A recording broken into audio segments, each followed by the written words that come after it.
الحمد لله وكفى وسلام على عباده الذين اصطفى أما بعد فأعوذ بالله من الشيطان الرجيم بسم الله الرحمن الرحيم ألف لام ميم ذلك الكتاب لا ريب فيه هدى للمتقين وقال تعالى إن هذا القرآن يهدي للتي هي أقوم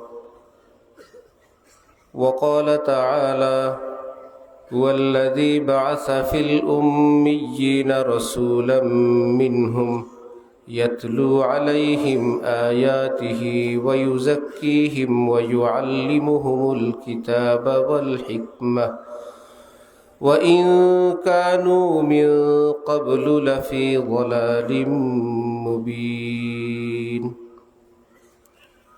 صدق الله مولانا العظيم وقال رسول الله صلى الله تعالى عليه وسلم إن الله يرفع بهذا الكتاب أقواما ويضع به آخرين أو كما قال رسول الله صلى الله تعالى عليه وسلم মুআজ্জাজ হাজিরিন, আমি আল্লাহ পাক রব্বুল আলামিনের পবিত্র কালামের কয়েক জায়গা থেকে অংশ বিশেষ তেলাওয়াত করলাম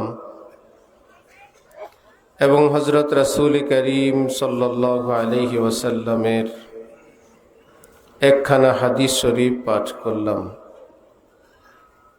আল্লাহ পাক কোরআন শরীফ এবং হাদিস শরীফের কামেল হেদায়েত আমাদের সকলকে দান করেন।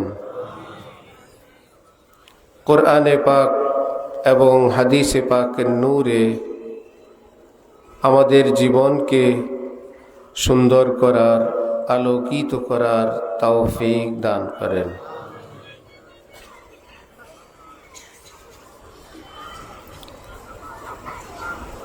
বাংলাদেশের শীর্ষস্থানীয় সর্বোচ্চ শীর্ষস্থানীয় ওলামাদের অন্যতম অত্র প্রতিষ্ঠানের প্রতিষ্ঠাতা, বাংলাদেশের বহু প্রতিষ্ঠানের মুরব্বী, জামিয়া ইমদাদিয়া ফরিদাবাদ মাদ্রাসার স্বনামধন্য প্রধান মুফতি ও মুহাদ্দিস, আমাদের পরম শ্রদ্ধেয় উস্তাদ, এই দেশের অসংখ্য আলেম ওলামা, পীর মাশায়েখের উস্তাদ, অসংখ্য আল্লাহ প্রেমিকদের দ্বীনি মুরব্বী হযরতুল আল্লাম হযরত মাওলানা মুফতি আবু সাঈদ সাহেব দামাত বারাকাতুহুম, আল্লাহ পাক হযরতের হায়াতে সুস্থতার সাথে আফিয়তের সাথে অনেক বেশি বরকত দান করেন।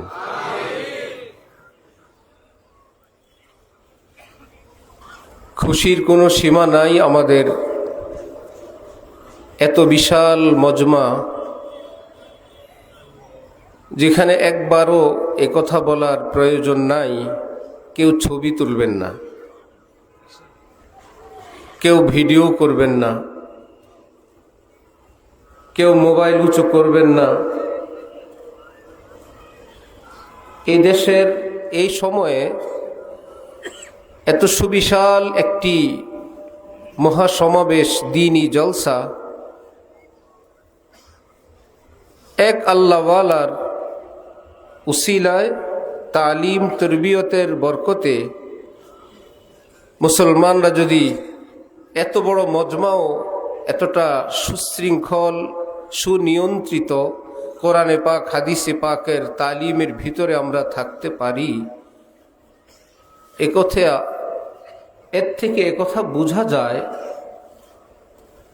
আজকে যদি হযরত হাফিজি হুজুর থাকতেন, আজকে যদি মুজাহিদে আজম মাওলানা শামসুল হক ফরিদপুরি থাকতেন, আজকে যদি এই পৃথিবীতে মুফতি আজম পাকিস্তান মুফতি শফি থাকতেন, আজকে যদি হাকিমুল উম্মত মাওলানা আশরাফ আলী থানবী থাকতেন, আজকে যদি হুজ্জতুল ইসলাম কাসেম নানুতুবিরা থাকতেন, ইমামে রব্বানি হজরত রশিদ আহমদ গঙ্গুহিরা থাকতেন,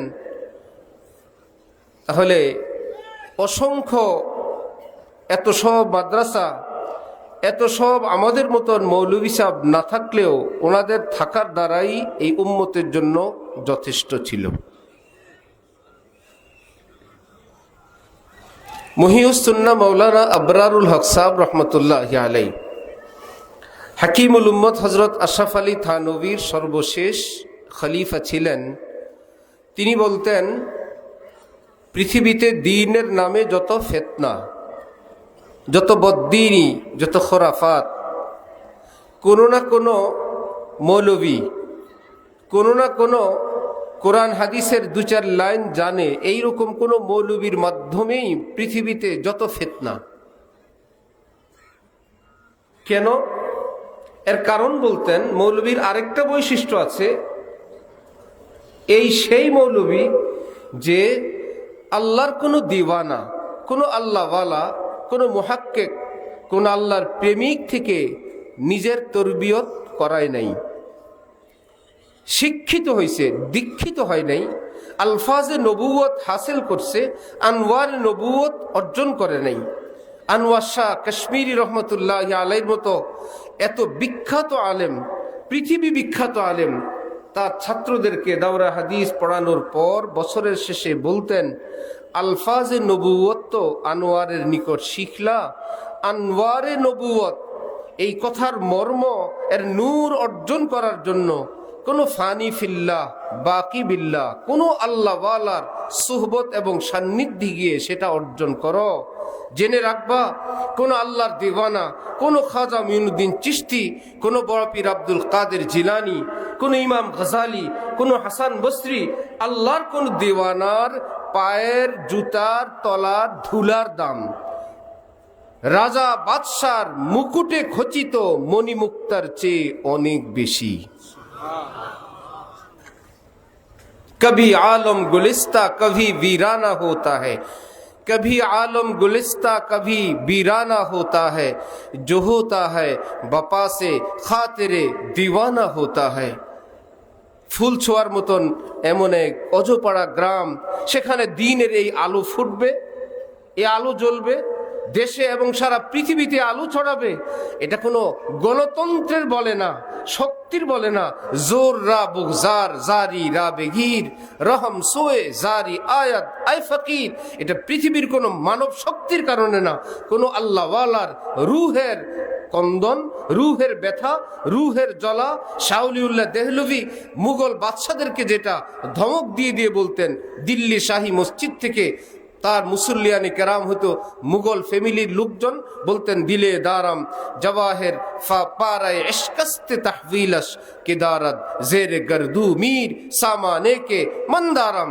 আহা, শুনলাম মুঘল বাদশারা তোমাদের অনেক পাওয়ার, অনেক প্রভাব প্রতিপত্তি, অস্ত্র সৈন্য নাকি তোমাদের অনেক, সব কিছু সমস্ত শক্তি নিয়ে ওলিউল্লাহর সিনায় আল্লাহ পাক যেই দৌলত দান করেছেন সেটার মোকাবেলা করার জন্য প্রস্তুতি নাও।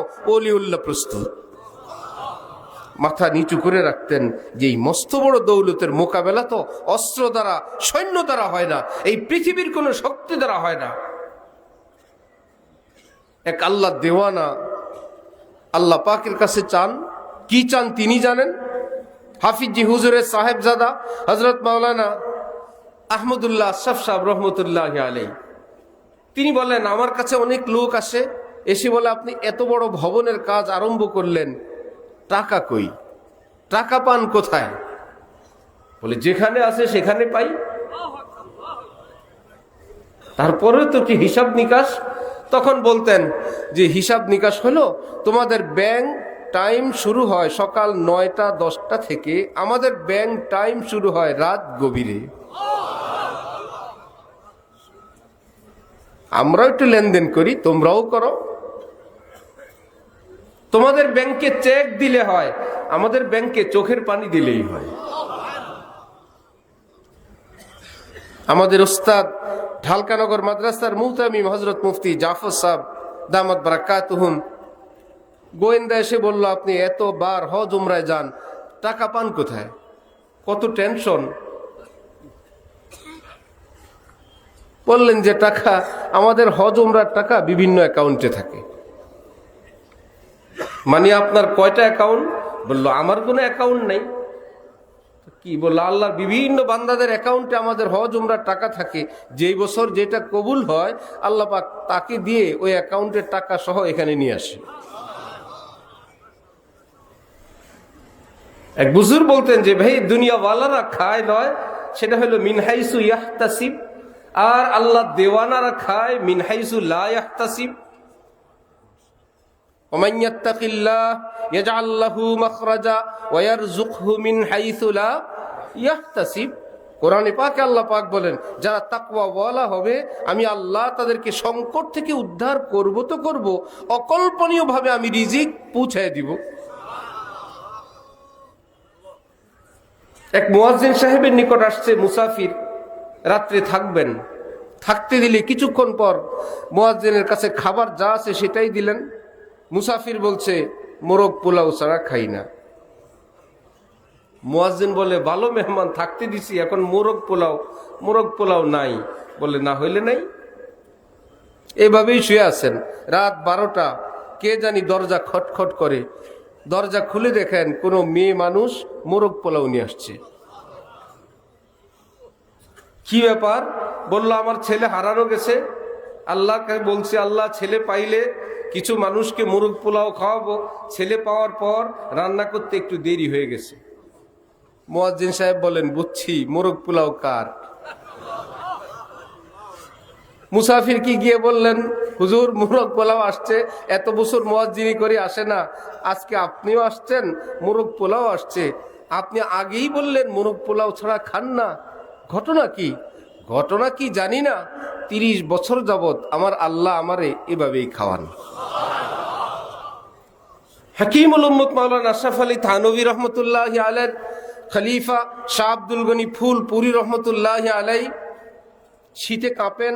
স্ত্রী বললেন, যান না একটু কাঁথা কম্বলের ব্যবস্থা করেন, আর তো সইতে পারি না। বললেন, একটু চুপ কর, আল্লাহ মিয়া জব দেখেগা মায়া লাগেগা খুদি কম্বল ভেজ দেগা। আমরা আল্লাহকে মানি না, আল্লাহকে সেজদা করি, আল্লাহকে মানি। রব্বুল আলামিন যখন দেখবেন আমরা শীতে কাঁপি, মায়া লাগবে, নিজেই কম্বল পাঠাবেন। একটু সবর কর। কিছুক্ষণ পর দরজা কে জানি কড়া নাড়ে, গেলেন, অন্ধকার। কেউ যেন একজন কম্বল একটা হাদিয়া নিয়ে আসছে, জিজ্ঞেস করেন নাই কে, কোত্থেকে আসছো। হাদিয়া পায়া কম্বল নিয়ে দুয়ার আটকে বিবিরে বলল, বি মেনে নেহি কাহা থা আল্লাহ মিয়া জব দেখেগা মায়া লাগেগা খুদি কম্বল ভেজ দেগা। বলছিলাম না, দেখ আমার আল্লাহ আমার জন্য কম্বল পাঠিয়েছেন। মিন হাইসু ইয়াহতাসিব না লা ইয়াহতাসিব, কল্পনীয় না অকল্পনীয়। সেটা কি শুধু তার জন্য, তাদের জন্য, কারোর জন্য বরাদ্দ? এটা কোনো পীর বংশের জন্য, মুফতি সাহেবের জন্য, কোনো হাফিজি হুজুরের জন্য? রব্বুল আলামিন কোরআনে পাকে বললেন, মাইয়াত্তাকিল্লাহ, যে ব্যক্তি তাকওয়ার গ্যারান্টি আমাকে দিবে, ইয়াজআল লাহু মাখরাজা, তাকে সংকট থেকে উদ্ধারণের গ্যারান্টি আমি আল্লাহ দিলাম। ওয়া ইয়ারযুকহু মিন হাইসু লা ইয়াহতাসিব, আমি আল্লাহ ওয়াদা করলাম অকল্পনীয়ভাবে আমি আল্লাহ তোমার রিজিক সময় মতন পৌঁছে দিব। আমার ভাই হযরত শাহ আবরারুল হক সাহেব রহমতুল্লাহি আলাইহি বলতেন যে ভাই, बाड़ी बढ़िया हो, गाड़ी बढ़िया हो, पान बढ़िया हो, पान दान बढ़िया हो और अल्लाह का दीन घटिया हो, क्या यह इंसाफ है? শাহ আবরারুল হক সাহেব রহমতুল্লাহি আলাইহি বলতেন, আমার ভাইরা, আমাদের বাড়ি গাড়ি, পান দান, সুপারি, চুন, বাড়ি করবে, বাড়ির বালু কোন নদীর বালু ভালো সেখান থেকে বালু আনায়, বাড়ি করবে ঢাকা, বালু আনায় টাঙ্গাইল থেকে। কি ব্যাপার? টাঙ্গাইলের বালু ভালো। সিলেট স্যান্ড, সিলেট থেকে বালু আনায়, এটা আরো স্পেশাল, আরো বিদেশি। সিঁড়ির রেলিং এটা চায়না থেকে নিয়ে আসে, এটা উন্নত।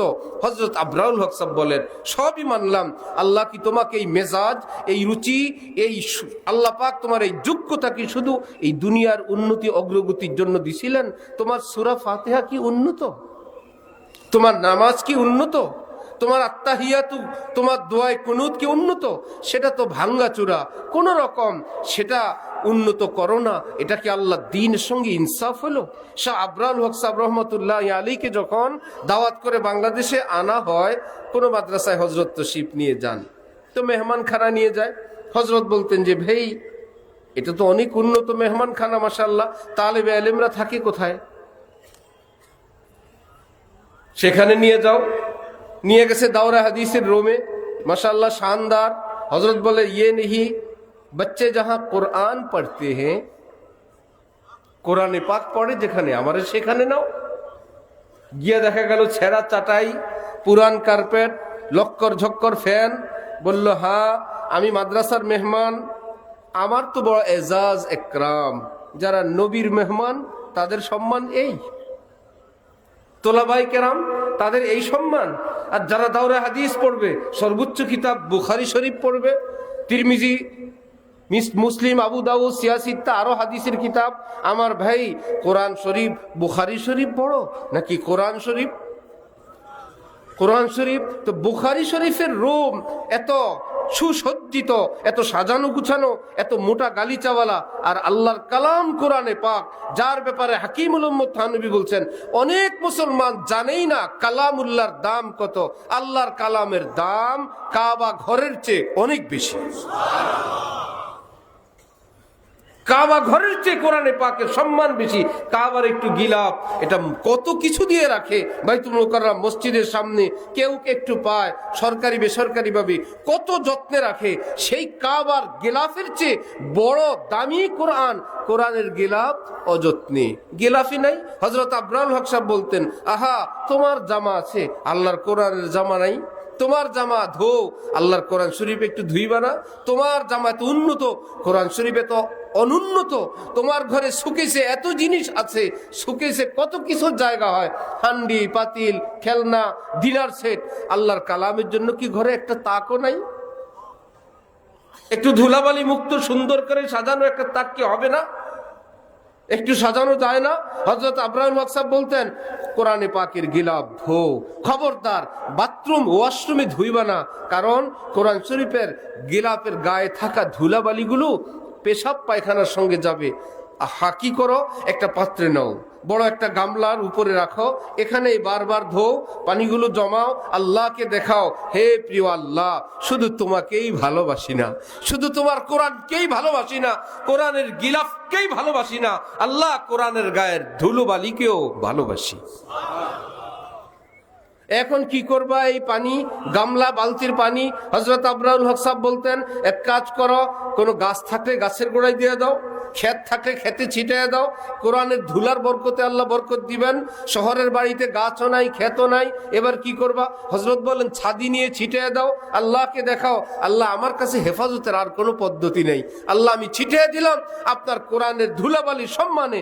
বিশ্বে হাফি রহমতুল্লাহ আলাই আজীবন যে মদে অভ্যস্ত ছিল, একদিন কোথাও যাওয়ার পথে রাস্তায় পড়ে থাকে কোনো কাগজ হাতে নিয়ে দেখে আল্লাহ পাকের নাম।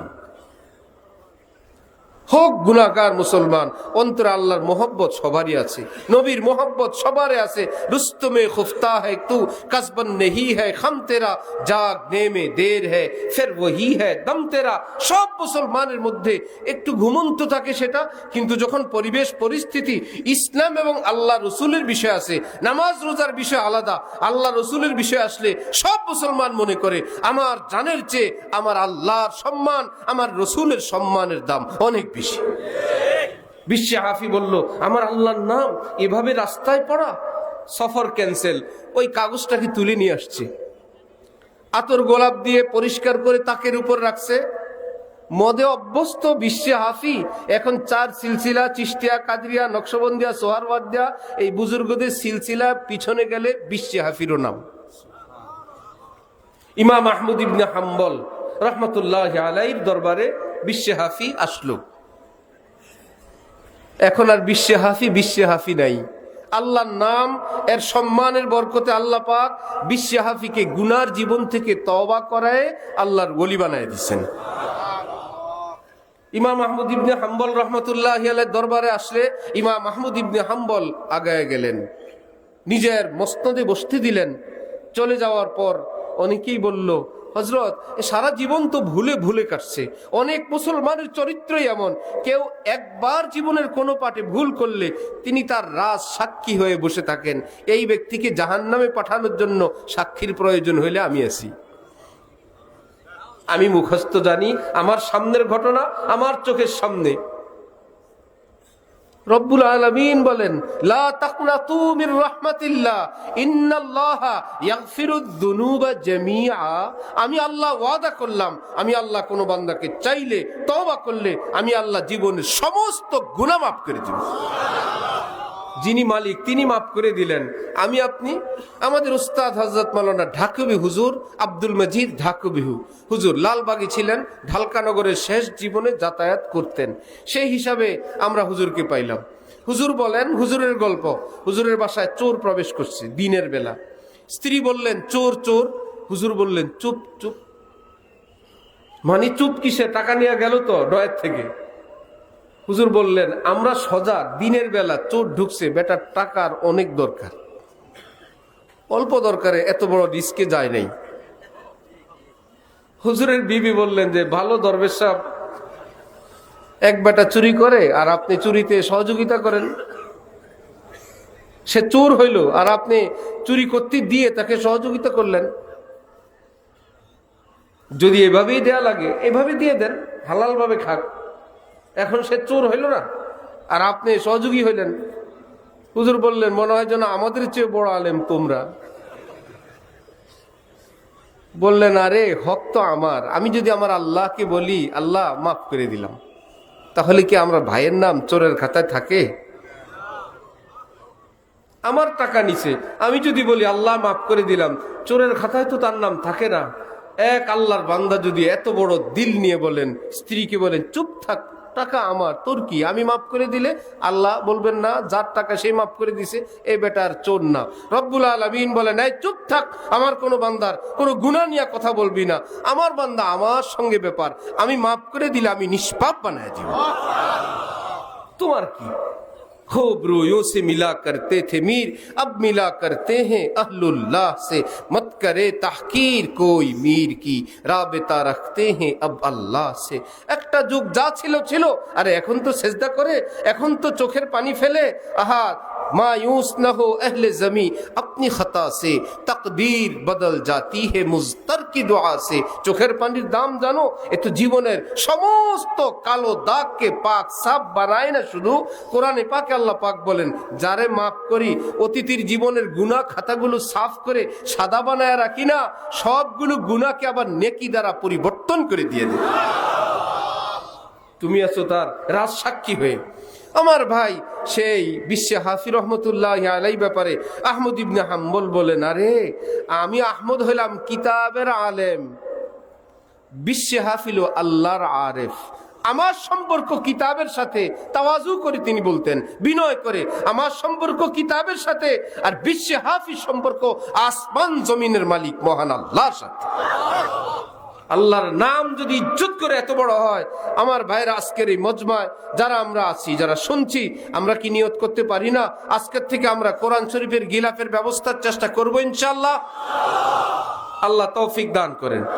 কোরআন শরীফকে খোলা জায়গায় রাখবো না, তাক প্রয়োজনে আলাদা তাক বানাবো, আলাদা শোকেস বানাবো। খেলনার, রিক্সার, ঠেলা গাড়ির, খেলনা হান্ডি পাতিল আর ইত্যাদি ডিনার সেটের জন্য যদি এত কিছু থাকে, দ্বীনি কিতাব, আলেম ওলামাদের কিতাব, হাদিসে পাকের কিতাব, কোরআনে পাকের ইত্যাদির জন্য আমরা একটু শোকেস রাখি, একটা তাকে সুন্দর করে কোরআন শরীফকে হেফাজত করে রাখবো ইনশাআল্লাহ। আল্লাহ আমাদেরকে তৌফিক দান করেন। অনেক মুসলমান নামাজ পড়ে, 10, 20, 30। ইন্না লিল্লাহি ওয়া ইন্না ইলাইহি রাজিউন।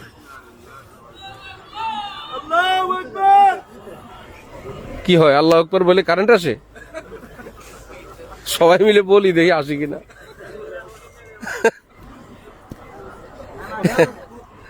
বিভিন্ন তরিকা আছে। কারেন্ট চলে গেছে।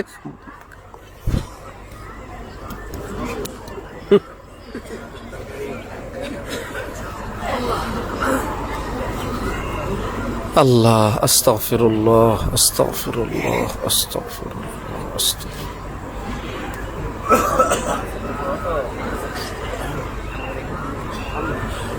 চলো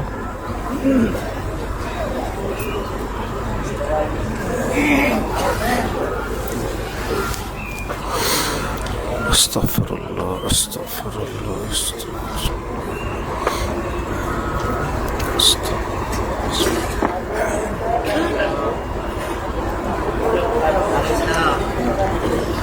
আলহামদুলিল্লাহ। কারেন্ট গেলে কি আল্লাহু আকবার না ইন্না লিল্লাহ? তো জায়গা বেজাগায় তসবিহ করলে তো হবে না। অনেক মুসলমান নামাজ পড়ে বছর বছর, নামাজের মধ্যে কোরআনে পাকের তেলাওয়াত কি মুস্তাহাব, ওয়াজিব, সুন্নত, নফল না ফরজ? নামাজে ফরজ ইচ্ছা অনিচ্ছা যে কোনো ভাবে তরক হইলে নামাজ হবে। নামাজ পড়ছে তো পড়ছেই। অশুদ্ধ কোরআন নিয়ে নামাজ হয় না। নামাজ হওয়ার একটা পদ্ধতি আছে, যদি ট্রেনিং শুরু করেন, ট্রেনিং অবস্থায় ভুল বিচ্যুতি ক্ষমা হয়। যদি ছাত্রের খাতায় নাম দিয়ে দেন, কোরআনে পাক শিখা আরম্ভ করেন। বাকি রইল কোরআন শিখতে গিয়ে যে সমস্ত ওস্তাদ, এখানে অনেক ওস্তাদ আছেন আমি জানি, ছাত্র পাওয়ার পর ছাত্রকে পড়ায় 17 সিফাত, 18 মাখরাজ, তারপরে গিয়ে দাঁতের আগা, জিব্বার আগা, তার বরাবর উপরের তালু সঙ্গে লাগায়া বেচারা কোরআন শিখতে আসার পর এই দাঁতের আগা, মাথা, সানায়া, রবায়া, গোড়া, আগা, বল হুজুর আমি বুড়া মানুষ, এগুলো মনে থাকে না। বয়স্ক ছাত্র পালাইতে থাকে সিফাত, মাখরাজ, আর হুজুর একদম কোরআনে পাকে তাজভিদের যত হাদিস আছে এগুলো শুনায় আগে ভয় দেখায়। আমাদের ওস্তাদ বাংলাদেশের একজন বিখ্যাত আলেম, বুজুর্গ, আল্লাহওয়ালা, আরিফ বিল্লাহ হযরত মাওলানা শাহ আব্দুল মতিন বিন হুসাইন সাহেব বলেন, আমার ভাই আগে এই মুসলমানকে বাঁচাও। সেটা হলো কোরআনে পাক, হাদিসে পাক এর চূড়ান্ত সিদ্ধান্ত, কোন মুসলমান যদি কোরআন শরীফের এক হরফও না চিনে, আলিফ বা তা চিনে না, সিফাত মাখরাজ পারে না, কিছুই বুঝে না, কিন্তু কোনো হক্কানি আলেম অথবা সহি শুদ্ধ তেলাওয়াত জাননেওয়ালার নিকট থেকে শুনে শুনে তিনি কোরআন শরীফ কয়েকটা সূরা শুদ্ধ করে নিছেন। সূরা ফাতিহা, কুল হুয়াল্লাহু ইন্না আতাইনা, এরকম নামাজ পড়ার জন্য কয়েকখান সূরা দেখলে পারেন না, সিফাতও জানেন না, এইটুকুন জানেন আলহামদুলিল্লাহ। আলহামদু বলতে হয় না, আলহামদু লিল্লাহি রব্বিল আলামিন বলা যায় না, আলামিন বলতে হয়। ইন্না আতাইনা একটু ইন বলে একটু থামতে হয়, এটা যে কি এর নাম জানে না। ওয়াজিব গুন্না না কোন গুন্না? ইন্না, ইন্না বলার পর একটু টান দিতে হয়। এরপরে কি মধ্যে মুনতাসিল না মুনফাসিল সেটাও সে জানে না, এইটুকুন জানে। ইন বলতে হয়, ইন্না একটু লম্বা টান দিতে হয়, সে শিখে নিছে। ইন্না আতাইনাকাল কাউসার, সূরা ফাতিহা হয়ে গেল, কয়েকটা সূরাও হয়ে গেল। এই দিয়েই ফরজ, এটা দিয়ে সুন্নত, এটা দিয়ে তেলাওয়াত, এটা দিয়েই মা বাবার কবরে সওয়াব রেসানি, এটাই তার কোরআনে পাকের এইটুকুন পুঁজি। এক হরফও জানে না, সিফাত মাখরাজও জানে না, কিন্তু আলেম সার্টিফিকেট দিলেন আপনার নামাজ ইয়াজুজু বিহিস সালাত, নামাজ জায়েজ হওয়ার পরিমাণ কিংবা আরো উন্নত, শুদ্ধ। কিয়ামতের মাঠে বিশুদ্ধ কোরআন তেলাওয়াতকারীদের সঙ্গে আল্লাহ তাকে উঠায় দিবেন। কোরআনে পাক শুদ্ধ। অনেকে কোরআন জানে না, ইংরেজি শিক্ষিত, পয়সা আছে কিংবা দেশ বিদেশের লোক, এখন বলে উচ্চারণ সহ কোরআন পাওয়া যায়। যেই বেচারা কোরআন পারে সে কি উচ্চারণ সহ কিনে? যে পারে না, চিনে না, সেই তো উচ্চারণ সহ চিনে পড়ে। উচ্চারণ, কোরআনে পাকের উচ্চারণ পৃথিবীর কোনো ভাষায় তো না, আরবি ভাষায়ও জায়েজ নেই। আরব দেশের আরবিরা যেই কথা বলে ওইভাবে কোরআন শরীফ পড়তে পারবেন? মিশরীরা, ইয়ামানিরা, তারাও তো আরবি। আরবিতে কোরআন পড়া যাবে না, আরবি না, বরং কোরআনে পাকের উচ্চারণের একটা মাত্র পদ্ধতি, আসমানি উচ্চারণ। কোরআনে পাক কি কোন ভাষায় পড়তে হয়? নবীজির উপর যখন আয়াত নাজিল হলো ইকরা, তিনি বললেন মা আনা বিকারিইন। যেই ব্যক্তি বলতে পারেন মা আনা বিকারিইন, এত বলতে পারলে ইকরা পারেন না? জিবরিল আমিন বলেন ইকরা, বললেন মুঝসে পড়া नहीं जाता মা আনা বিকারিইন। মুহাদ্দিস মুফাসসিররা অবাক, এত লম্বা আরবি কথা বলেন, ইকরা তো যে কেউ বলতে পারে, আপনি বলেন? বল ইকরা সেটা আরবি, আর কি বলে মা আনা বিকারিইন সেটা আরবি। ইকরা কি আরবি না কোরআন? এটা তো শুধু আরব দেশের কথা না ভাই, এটা আসমান থেকে আসা কোরআনের অংশ। যেই কোরআনের এক শব্দের ভারে আসমানের মধ্যে চিরচির চিরচির শব্দ শুরু হয়ে যেত, যেন এক শব্দের ওজনে আসমান এখনই ভাঙবে, এখনই ভেঙে পড়বে। নবী বললেন ভাই জিবরিল, তোমার এই শব্দ তো আমার মুখে আসছে না। জিবরিল জড়ায় ধরলেন, 1 2 3 আসমান থেকে আনা আল্লাহ প্রদত্ত ওই পাওয়ার সাপ্লাই করলেন নবীজির সিনা মুবারকে। এইবার তিনি পড়তে শুরু করলেন ইকরা বিসমি রাব্বিকাল্লাযী খলাক। তাহলে কোরআন শরীফ আরব দেশের ভাষায় যদি পড়া না যায়, আমাদের দেশি ভাষায় পড়লে কি সহি হবে না ভুল হবে? ইংরেজিতে আরো ভুল, পৃথিবীর কোনো ভাষায় না। যারা কোরআন পড়তে ইচ্ছুক আপনি শিখেন 30 পারা, আপাতত মুখস্থ ফাতিহা শিখে নেন। আরব দেশে আমাদের দেশি লোক গেলে ফরফর খামসা খমসা আশারা কত কিছু বলে, আমাদের কি সে আরবি শিখায় কি ভাই? চলে না। এই ব্যক্তিদের মতন মজার কথা হলো সাহাবাই কেরাম অনেক ছিলেন, নাহনু উম্মাতুন উম্মিয়া। অনেক সাহাবাই কেরাম ছিলেন যাদের অক্ষর জ্ঞান ছিল না, লিখতে পারতেন না, এক কলমে কেউ লিখে দিলে পড়তে পারতেন না। কোরআন শরীফে তো রব্বুল আলামিন বলেন রাদিয়াল্লাহু আনহুম ওয়া রাযু আন, আমার সমস্ত সাহাবীদের উপর আমি আল্লাহ শতভাগ সন্তুষ্টির ঘোষণা দিয়ে দিলাম। তাহলে কোরআন শরীফ এইটুকুন তেলাওয়াত করার চেষ্টা করব। আদ-দীনু ইউসরুন, এক সহি শুদ্ধ তেলাওয়াত করা, এটা তো আমি আপনি যে কোনো জায়গা থেকে। দ্বিতীয় কাজ, কোরআনে পাকের অর্থ, অর্থাৎ কোরআনের যে শিক্ষা, এটা তো ব্যাপক। কোরআন নাজিল হয়েছে কিয়ামত পর্যন্ত সকলের জন্য। একটা দেশের ফার্মেসিতে ঔষধ থাকে নামি দামি, যে কোনো মানুষের যে কোনো ঔষধ, এগুলো কি সবার সব ঔষধ? ডাক্তার লিখে দিবেন যার যেই কয়েকদিনের যেই পরিমাণের, এটা সেখানে থাকলেই পাবে, না থাকলে পাবে না। কোরআন নাজিল হয়েছে কিয়ামত পর্যন্ত সব বিষয়ের জন্য। কোরআনের আমার জন্য কোন বিধান, এইটা আমাকে বুঝাবে কে? এটার জন্য হযরত মুফতি সাহেব দরকার। এটার জন্য ডাক্তারের চেম্বারে যাওয়া লাগে, ঘন্টা ঘন্টা সিরিয়াল দিতে হয়, প্রেসক্রিপশন দেন, একটা ওষুধও দেন না। প্রেসক্রিপশন নিয়ে এসে ওষুধ কোথায়? আমার ঘরের কাছে। এবার কি সামনের তারিখের জন্য বলে, আল্লাহ এত কষ্ট করে ধানমন্ডি গেলাম, খালি একখান কাগজ দিল, ঔষধ তো আমার ঘরের কাছে, আগামী তারিখ আর ধানমন্ডি না, পকেটে টাকা আছে, ফার্মেসিতে ওষুধ আছে। বলে ফার্মেসিতে ঔষধ কোনটা আপনার জন্য, কি পরিমাণ, এটার জন্য ধানমন্ডি গুলশানে যাওয়া লাগবে, বিজ্ঞ ডাক্তারের কাছে যাওয়া লাগবে। কোরআনে পাকের দ্বিতীয় হক, কোরআনে পাকের হুকুমের উপর আমল করা।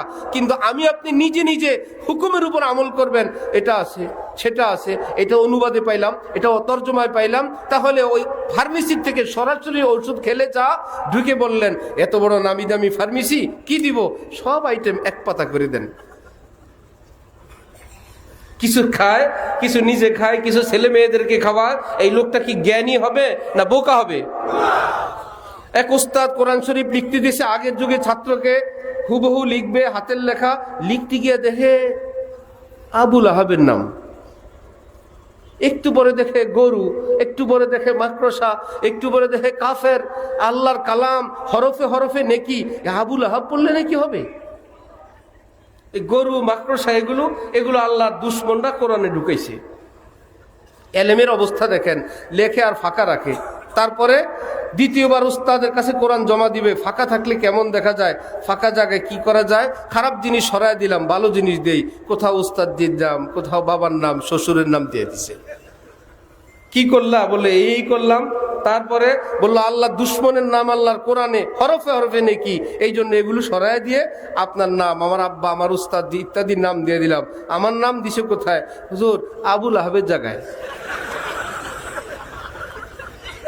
তাব্বাত ইয়াদা আবি লাহাব বলল, আরে বোকা, আল্লাহ বলছে আবু লাহাব ধ্বংস হোক, ওখানে কিছু আমার নাম।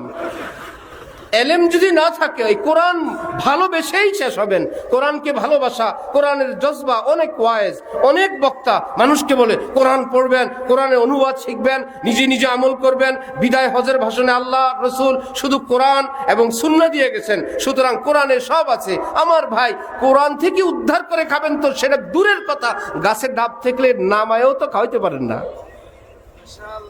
গাছের মালিক রেডি, মেহমান আসছে রেডি, ডাবের দিক তাকায় আর বলে আপনাকে খাওয়ানোর ইচ্ছা ছিল, এই ডাব দেখা যায়, খাওয়া কপালে নাই। বাড়িওয়ালাও রেডি, মেহমানও রেডি, কি ব্যাপার, পাড়ার লোক নাই। ইচ্ছা ছিল এই পুকুর থেকে মাছ খাওয়াবো, পুকুরে মাছ আছে, খাওয়ান, বলে ধরার লোক নাই। ইচ্ছা ছিল খেজুরের রস খাওয়াবো, গাছি নাই, গাছে রস আছে, গাছি না থাকলে রস কপালে নাই। গাছে ডাব আছে, পাড়ার লোক থাকতে খাওয়া যেরকম কপালে নাই, পুকুরে মাছ আছে, উঠানোর লোক না থাকলে যেরকম কপালে নাই। কোরআন হাদিসে সব আছে, কিন্তু পৃথিবী বিখ্যাত হক্কানি আলেম আল্লাহ ওয়ালারা যদি না থাকে, উদ্ধার করে আমল করারও ব্যবস্থা থাকবে।